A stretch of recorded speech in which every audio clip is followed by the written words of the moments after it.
हमारे जो समुदाय, हमारा समाज है, मुस्लिम समाज, उनके अधिकारों को जो छीनने का काम किया जा रहा है, हमें इस चीज़ की आपत्ति है। हम नहीं चाहते कि इस देश के अंदर किसी भी प्रकार से किसी के भी अधिकारों को छीनने का काम किया जाए। हमें इंसाफ मिलना चाहिए। इसी उम्मीद संविधान जो बना था, जो हमारे मौलिक अधिकार हैं, उसका हनन क्यों होना चाहिए?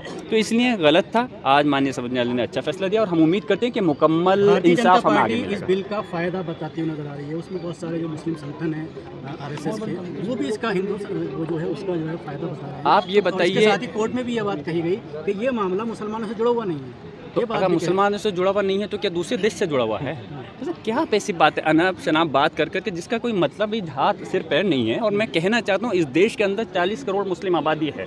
अगर उन 40 करोड़ की मुस्लिम आबादी में से अगर 1000 लोग उसका फेवर में अगर वो देते हैं, तो मैं पूछना चाहता हूँ बाकी 39 करोड़ 99,99,000 की आबादी का क्या जो विरोध कर रहे हैं उसका, उस चीज़ का जवाब कौन देगा?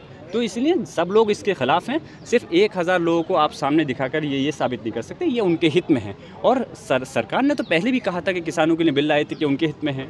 आप इस देश के जो हमारे वकील हैं उनके लिए कानून लेकर के आ रहे थे ज़बरदस्ती। मैं ये कहता हूँ, मैं एक आप लोगों के माध्यम से एक मैसेज देना चाहता हूँ, सरकार को ऐसे बिल लाने चाहिए जिससे कि उस समाज के हित में हो। तो उससे हम लोग भी ये देखेंगे कि हमें सिर्फ हित में है, काम नहीं अगर सरकार के ही कहने से सब कुछ अगर हो जाता, सही हो जाता, फिर मैं पूछना चाहता हूँ आपको, हमें न्यायपालिका की ज़रूरत क्या पड़ती? फिर तो एक तरह से वही चीज़ फाइनल डिसीजन हो जाता। सरकार अगर गलत करेगी तो न्यायपालिका है। इसलिए हमने अपने हक और इंसाफ के लिए दरवाज़ा खटखटाया है। और अभी से नहीं, पहले भी इतिहास भी गवाह रहा है और आगे भविष्य में मुस्तकबिल में कभी ज़रूरत पड़ेगी तो हम मान्य है।